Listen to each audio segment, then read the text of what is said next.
It is, I think it's 12:58. No, 11:58. Let's see. 11:59. So technically, it's still today. So my daily video is on time. I am continuing talking about the V.I.V.I.D model. It is my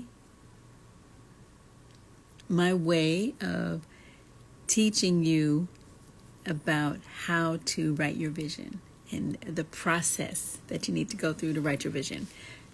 V.I.V.I.D stands for vision, identity, voice, information, and development. Now we are on voice. I pulled out my trusty V.I.V.I.D mug, and we are on voice. And the question you want to answer is, what's your core message? And this is the stage where you want to find your voice. And the way that you determine what your core message is, it's informed by those first two steps: your vision, that big picture that you imagine on the horizon, and then your identity, who you intrinsically are. So if you understand, even just vaguely, what you want your future to look like, and you have some sense of who you are, finding your voice is really about knowing where you're headed. I said that already, but knowing where you're headed, understanding who you are, and then finding the words to express your thoughts and your outlook. You got to find the words.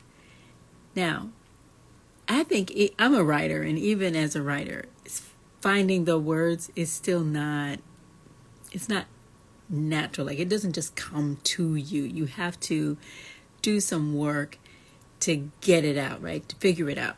But again, if you start with some basic information about what you really want to accomplish, what you see on the horizon, and who you are, then that gives you the starting point for trying to define your message. But you need a few foundation stones to do that. And one is, you need two statements. You need to write two statements. The first one is your mission statement. I was in a workshop decades ago, the first time, and they were talking about writing a personal mission statement. And this is the first I ever heard of that. And it was a really helpful process. And what I thought back then was that I had to write this perfect statement and that it would be true forever. What I know now is those statements change as you grow. Maybe the substance of them may not change a whole lot, may not shift, but you get more information that you can use to write them better and communicate more effectively with other people and to inspire you.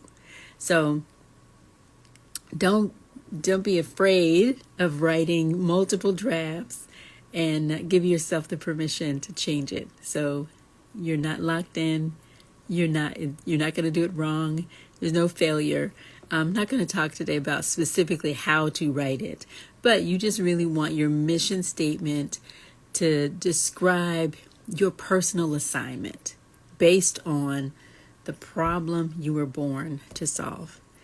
I listened to a message by Miles Monroe years ago, and in it, he asked, what is the one problem you were born to solve?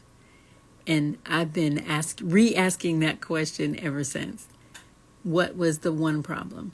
And when you start looking back over your life, you start finding hints. And what I saw was this thread that went,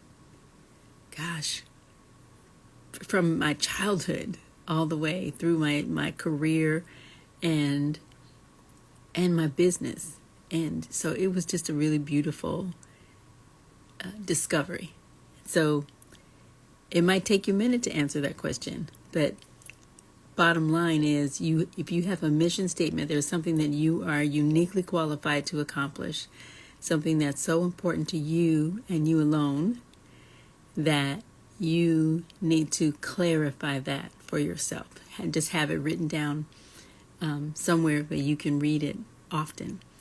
And then you need to write a set of vision statements. I like them to be 3, 5, 7, odd numbers. And vision statements, they need to describe the future. So we're assuming you already did some work on your vision, what that big picture is of your future. So now you want to use your vision statements to describe the future, and you want those statements to appeal to all of the senses. And if you think about them in that way, that's going to be there'll be more compelling descriptions, so that when you read them for yourself and when you share them with other people, they're going to start getting the picture and a clear image of what it is that you're trying to accomplish. And then the third thing that you need, so you need 2 statements, a mission statement and a set of vision statements. And you need to define your values. I like to just pick 3 words. My personal values are rhythm, revelation, and relationship. I can't even remember how many decades ago, but that has never shifted for me. That is what I care about. That's like under the surface of everything I'm doing. That's what I'm going for. That's when I'm my most fulfilled, the happiest. I think that's when I contribute the most. So in order to define your core message, you want to look at this big picture you created, that future you've imagined, get a sense of who you are. And who you are also informs the style of your message. It informs the distribution methods for your message. But then your message itself, it's going to be very difficult for you to determine exactly what it is you want to say to people, what you want to share on social media about your vision, about who you are, if you don't have a sense of your mission, those vision statements, and your values. It's a lot of work, but if you start there, you're going to get everything that you need as the foundation for anything you want to say in the future.